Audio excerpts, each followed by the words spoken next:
Okay, so think about the UK's big push for green energy. Big ambitions, right? But what if that big leap forward is actually creating more immediate challenges than solutions for its workforce right now?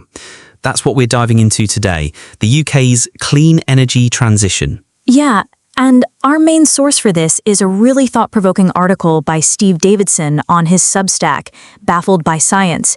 It's got this intriguing title, Shooting the Horses, Metaphorically. Right, metaphorically, thankfully. Yes.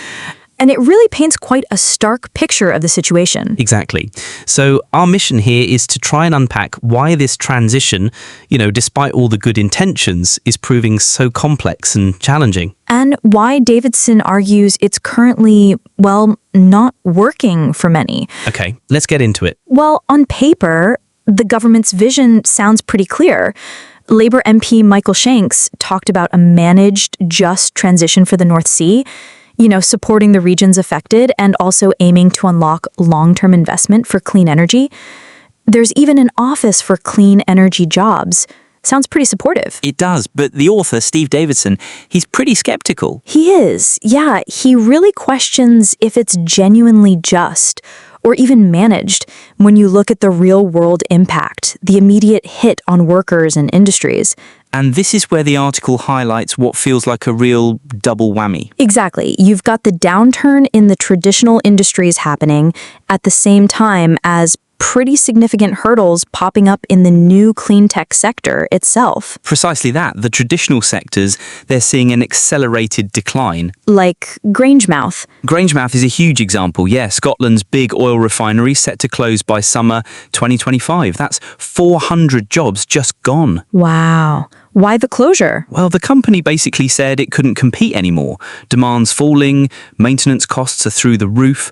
They were reportedly losing something like £400,000 a day. Oof. Yeah, union leaders were understandably furious, called it a national disgrace, and stressed it was neither just nor attractive for the workers. So Grangemouth is one big stark case, but is it part of a wider trend? Oh, definitely. It's not isolated at all. There's a Robert Gordon University report warning the UK could lose tens of thousands of offshore energy jobs by 2030. Tens of thousands? Yeah. In a low-case scenario, they projected maybe 200 jobs lost every week for 5 years. That's staggering. It is. And we've seen other big closures too, like Sabiqu's chemical plant in Teesside. Hundreds of jobs lost there. And it's not just energy. General manufacturing is feeling the pinch. Over 1,500 insolvencies last year. Even historic companies like Moorcroft Pottery had to cease trading. They cited rising energy bills as a major factor. Okay, so traditional jobs are clearly under pressure, vanishing even.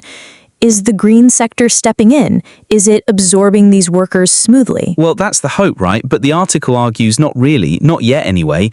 The green sector's hitting its own substantial hurdles. Such as? We'll take Electric Glass Fibre UK, EGFU.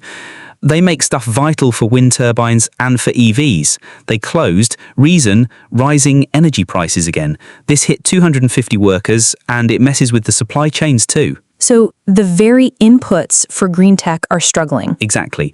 And then there was British Volt, the big battery startup. It collapsed, made 232 staff redundant. That was a huge blow to the UK's battery ambitions. It doesn't sound like a sector ready to absorb thousands of workers immediately. It's a challenge. The Society of Motor Manufacturers and Traders, they've warned this shift from petrol and diesel cars to EVs puts at least 22,000 supply chain jobs at risk. 22,000? Minimum. And some studies suggest maybe only about 45% of those lost jobs might eventually be replaced by new EV roles.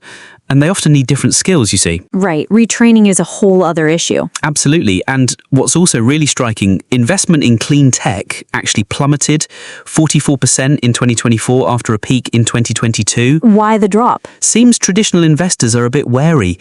Climate tech often means long development times, slow returns. It's not a quick win. Okay, so we've got problems in the old industries, problems in the new ones. What's the underlying issue? The article points to the common denominator. Yeah, there's a really pervasive problem highlighted. It's the UK's incredibly high electricity prices. We mentioned that with EGFU and Moorcroft. Exactly, but it's systemic. We're talking the highest in Europe.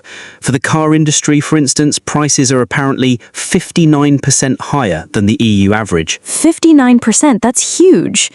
How can manufacturers compete? Well, that's the point. It seriously undermines competitiveness. It puts off investment. It just pushes up costs everywhere for everyone.